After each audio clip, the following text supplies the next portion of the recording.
headlines. South Korea rejects a set of preconditions North Korea has proposed for inter-Korean dialogue, such as canceling joint military exercises with Washington. Greece's left-wing anti-austerity Syriza party forms a coalition with another anti-bailout party, the Independent Greeks, after winning a landmark general election. And Japan looks to Jordan and other countries for help as it's scrambling to save a hostage held by the Islamic State militant group. Hello and welcome to ARIRANG News live from Seoul. I am Kang Chery. South Korea's proposal to North Korea for inter-Korean dialogue has so far gone unanswered for a month now. Pyongyang has since laid out its list of preconditions to starting those talks, which Seoul is not willing to consider. Our Hwang Sung-hee reports. South Korea says it has no plans to consider North Korea's demands for returning to dialogue. Unification Ministry spokesperson Im Byung-chul said Monday the preconditions laid out by Pyongyang are issues that could be discussed at the negotiating table. For fundamental improvements in inter-Korean relations, South Korean government believes it's not appropriate to accept North Korea's unjustified preconditions before any talks are held. One of the key preconditions laid out by the North is canceling the upcoming joint military drills between South Korea and the United States. The state-run Nodongshinmun newspaper on Monday reiterated that inter-Korean relations will meet a dead end if the exercises take place as planned. The paper claimed that the trust between the two Koreas will only be restored after the joint drills are called off. Seoul and Washington say the annual exercises are defensive in nature, but Pyongyang calls it a rehearsal for invasion. Amid the inter-Korean tug-of-war, chief nuclear envoys from South Korea, the U.S., and Japan will meet in Tokyo on Wednesday to discuss issues related to North Korea. South Korea will hold a separate vice ministers meeting with the U.S. in Seoul on Thursday. Amid fears of a possible loss of momentum between the two Koreas, the Unification Ministry says its month-old offer for dialogue still stands and that it's waiting for North Korea's response. Hwang Sung-hee, ARIRANG News. After the United States blamed North Korea for hacking Sony Pictures, diplomatic sources in Washington had said the U.S. might be putting Pyongyang back on its list of state sponsors of terrorism. But a new report says the chances of that are slim. Our Connie Kim tells us why. North Korea is not likely to find itself relisted as a state sponsor of terrorism after a new report out of the U.S. suggests that it would do more harm than good for relations with Pyongyang.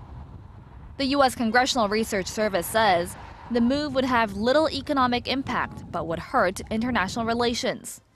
The report also suggests that the North would take the move as a threat to its two-track policy of nuclear and economic development, raising the possibility of a fourth nuclear test or more long-range missile tests. Diplomatic sources in Washington began talking about the possibility of the North being relisted after the cyber attack on Sony Pictures late last year, which the U.S. blames North Korea for and Pyongyang denies having conducted. According to the report, the U.S. has never put a nation on the terror list for a cyber attack. The report also notes that putting Pyongyang back on the terror list would hamper South Korea's current efforts to improve inter-Korean relations. South Korea recently proposed high-level talks and a round of reunions for war-separated families. North Korea was designated a state sponsor of terrorism in 1987 for bombing a Korean Airlines flight, but was removed from the list by the Bush administration in 2008 for complying with efforts to verify its nuclear program. Connie Kim, ARIRANG News.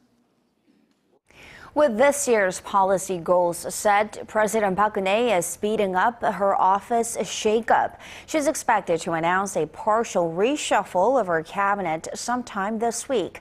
Our presidential office correspondent Choo Sun reports. By carrying out a cabinet reshuffle since nominating a new prime minister last Friday, President Park Geunhye likely hopes to regain public support for economic policies as she enters her third year in office.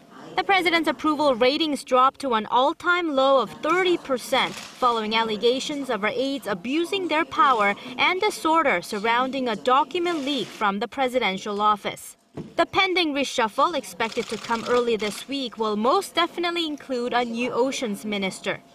A ruling party lawmaker close to the president, Yoo Ki-jun, who once practiced maritime law, is widely talked about candidate as his current Busan mayor, Seo Byung-soo.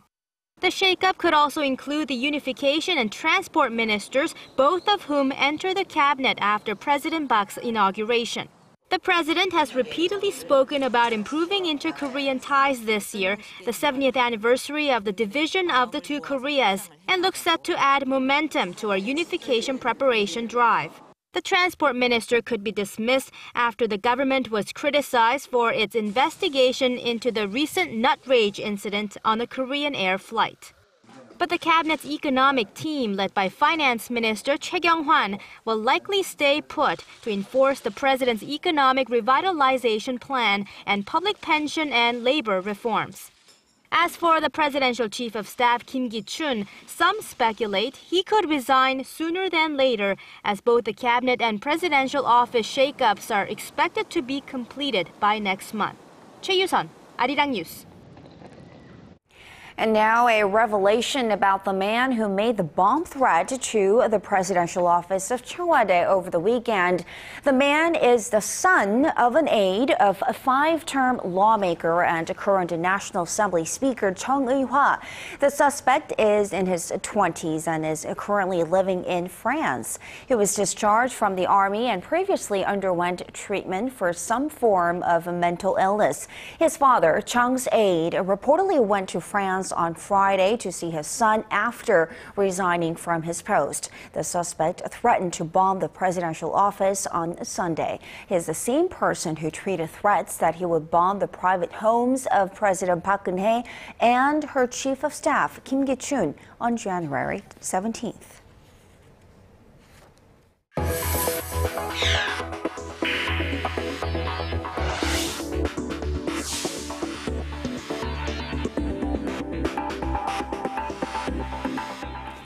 Despite slowing growth in China, more Korean companies are eyeing the country for investment options. Many Korean businessmen believe a free trade agreement between the two countries will open up more business opportunities this year. Shin Se-min tells us more.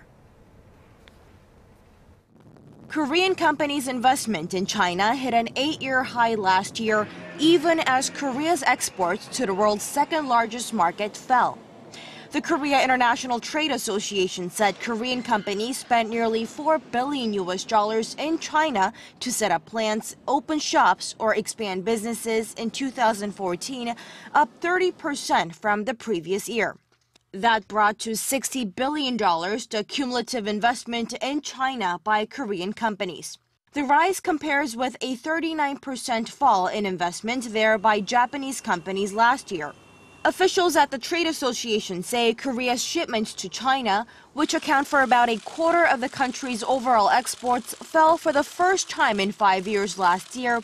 But most Korean businessmen believe they will benefit hugely from a bilateral free trade agreement due to be signed this year. The nation's top tech firm, Samsung Electronics, was the largest Korean investor, pouring some $2.3 billion to build a semiconductor plant in Xi'an. Korean entrepreneurs also saw new service sector opportunities in the market with the world's largest number of consumers. Korea-owned chains of coffee stores like Cafe Bene, Tusam Place, and Man together opened more than 1,000 shops in 2014 alone. Shin Se-min, ARIRANG News. Koreans are swiping their credit cards for more than half of their purchases. The Bank of Korea says plastic card usage accounted for 51% of all sales transactions last year. That figure puts Korea at the top of a list of 7 major economies. Canada came in second at 41%, followed by the U.S. and Australia. The bank's survey of 2,500 people also revealed that Korea was on top in terms of credit card possession, with one person owning an average of 1.9 cards. Two of Korea's top firms, Samsung Electronics and Hyundai Motor, have decided not to run any commercials during this year's Super Bowl. Both companies cited a change in their marketing goals as the reason, but industry watchers suspect that it may have to do with their weak bottom lines. Korea's number one automaker, Hyundai Motor, suffered almost a 15% drop in annual net profits last year, and Samsung's expected to post an on-year fall of about 25%, that is, in its 2014 earnings. The largest sports event in the U.S., the Super Bowl, reaches 100 million viewers, with a 30-second ad during the game costing around $4 million.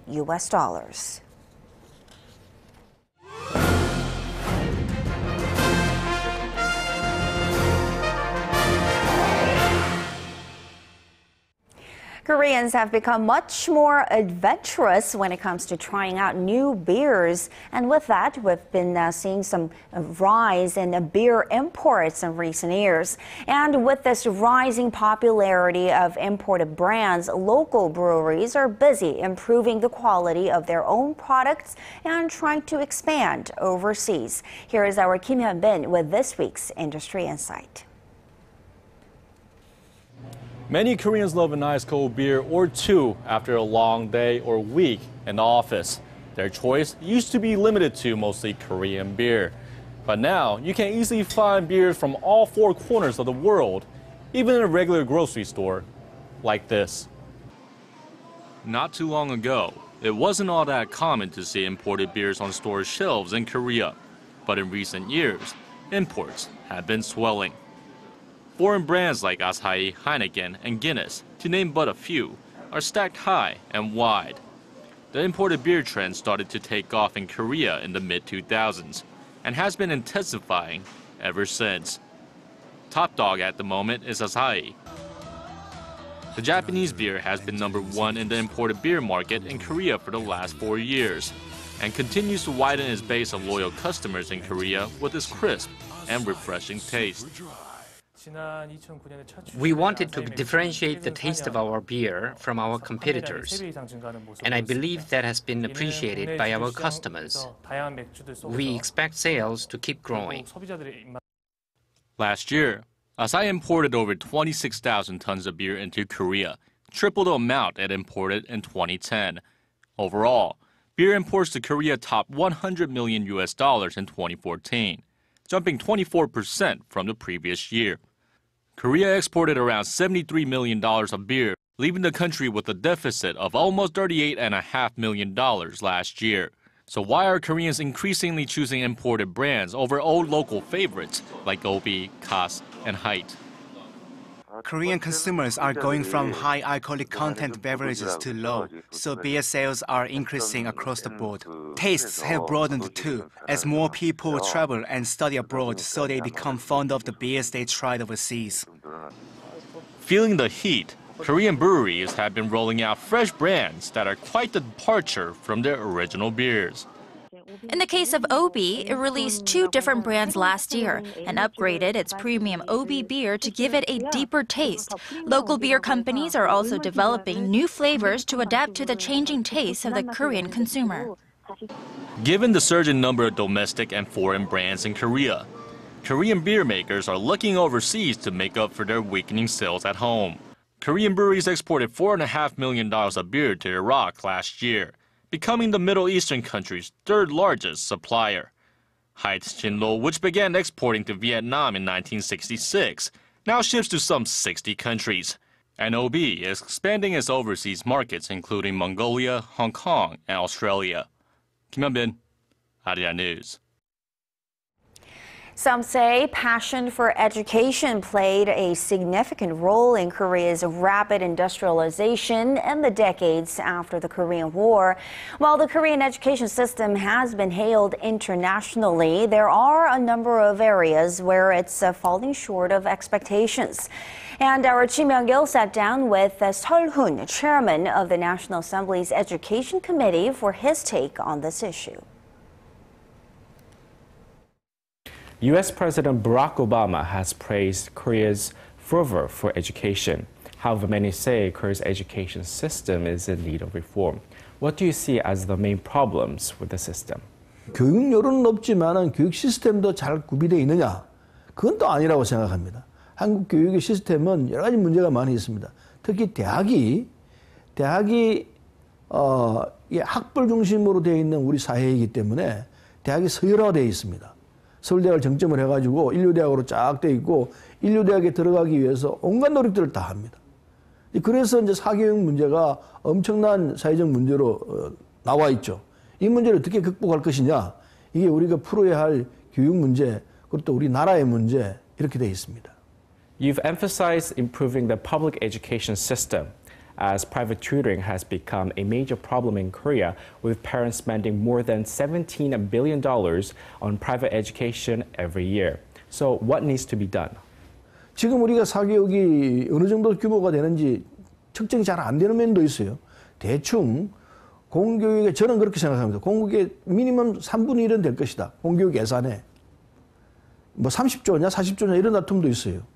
그래서 그렇게 엄청난 규모의 사교육에 들어가는 비용이 줄어들고 그 사교육 비용의 일정 부분이 공교육에 투여되기만 한다면은 우리 학교 교육은 정말 정상적으로 돌아올 것이며, 그리고 대통령이 교육으로서 우리 국정 운영을 제대로 하겠다는 계획을 세우면은 국민들이 따라갈 거라고 봅니다. Let's talk about the education standards at Korea's universities and higher education.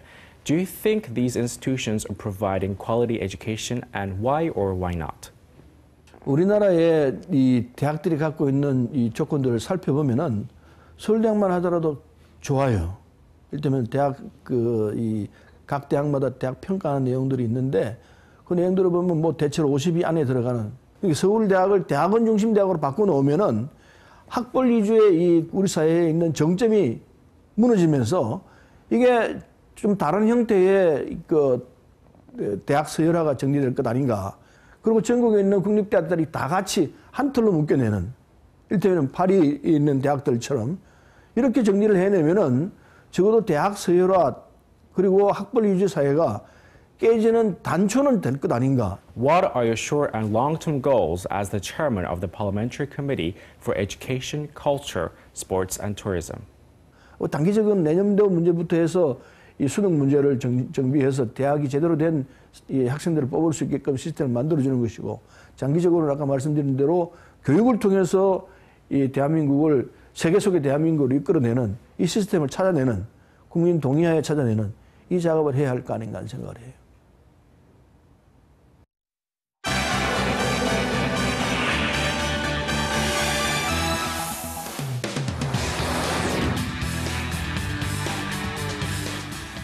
Greece's left-wing Syriza party has formed a coalition after claiming a stunning victory in the country's parliamentary elections, with some analysts calling this win a political earthquake for Europe. To tell us more about this election, Sun Jung-in is joining us from the news center. Jung-in, the party did not win the majority of the seats, but it's still caused a major shakeup for the continent. It's about to cause a major shakeup in the continent, given that we're looking at a strong anti-austerity coalition, right? Of course, right. The party did not gain enough seats in parliament, but it has formed a coalition to renegotiate the terms of its EU bailout. The party wants Greece out of the Eurozone. Kwon So-ah reports with more. It took less than an hour of talks for Greece's new elected far-left anti-austerity Syriza party to form a government with the Independent Greeks, a far-right party also against austerity. Panos Komenos, leader of the small populist party, simply told reporters, quote, "There is a government," and that Independent Greeks will give a vote of confidence to the new Prime Minister Alexis Tsipras. This came after the Syriza party swept a convincing victory over the conservative New Democracy Party in Sunday's snap elections, throwing the country's future in the Eurozone into question. Despite winning by an overwhelming margin with 149 parliamentary seats, the party was just 2 votes short of an absolute majority and a chance to form its own government. Syriza's win signals Greece's possible exit from the Eurozone and sets up a showdown with international creditors. Party leader Tsipra's main campaign pledge was to undo many of the reforms the outgoing government carried out to keep Greece afloat. Greek people will regain social cohesion and dignity. And the message is that our common future in Europe is not the future of austerity. It's the future of democracy, solidarity and cooperation. The citizens of Greece have spoken, with many looking towards economic change. Greece's debt topped $369 billion last year, while its unemployment rate stands at 26% and a third of the population live under the poverty line. Kwon So-ah, ARIRANG News. Now, over in Japan, the country is reeling from shock over the killing of a Japanese hostage held by the Islamic State militant group. Now the government there is focusing all of its efforts and working all channels to secure the release of the remaining hostage, Kenji Koto. What's the latest situation there? Well, Teddy, Tokyo is now coordinating efforts with other countries, especially with Jordan, since the group amended its ransom demand to a prisoner exchange. In the latest video posted by the IS militant group, a man's voice, purportedly Goto's, reads a statement saying that he would be freed in exchange for the release of an IS member held in Jordanian custody. The Iraqi female prisoner, Sajida al-Rishawi, is facing the death penalty in Jordan for her role in a series of bombings in 2005 that killed dozens of people. Japanese Deputy Foreign Minister Yasuhide Nakayama, who was sent to Amman to work on the crisis, promised to not give up until they achieve their goal of saving Goto. This is our mission on the field. We are to collect information and analyze it, and collaborate with our people back home to ensure that Mr. Goto returns home not a day later.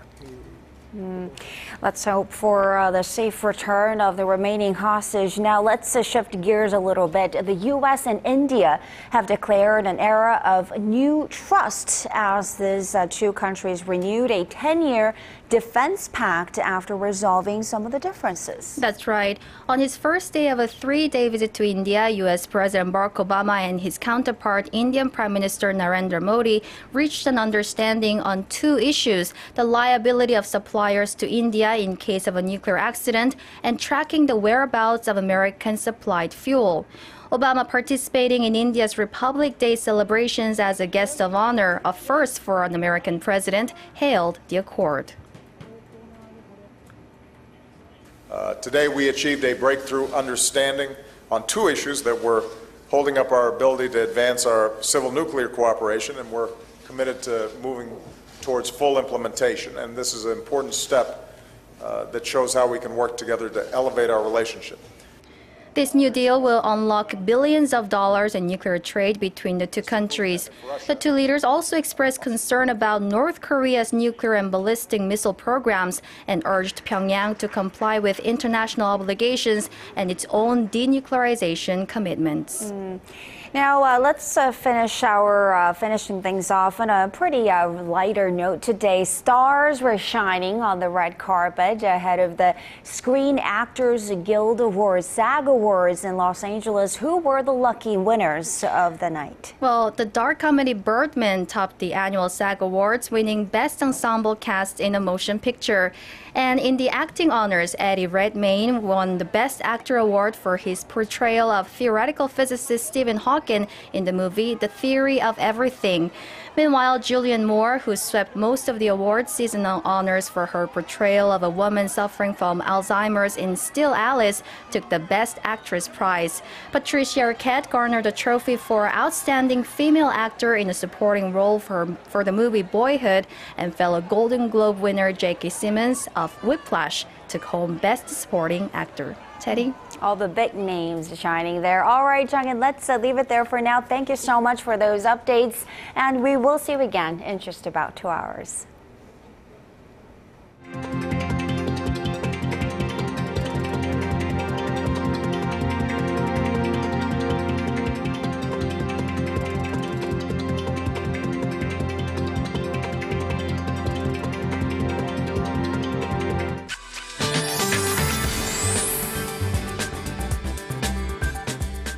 Hope your week is off to a great start. I'm Kim Bo-kyung with the Weather Outlook. At the moment, foggy conditions are limiting visibility on the roads, which is down to 200 meters in parts of Jeollabuk-do province. As for tomorrow, snow or showers are set to hit the eastern coastline. Plus, cold air will move in, which will stick around through Wednesday, leading to some heavy snowfall. Other than that, it looks like most regions will get to see clear, sunny skies. Now, up to 20 centimeters of heavy snow should hit the coastal areas of Gangwon-do and Gyeongsang-buk-do province, while rain will also accompany the snow. Up to 20 millimeters of precipitation is set to fall in Gyeongsang-buk-do province.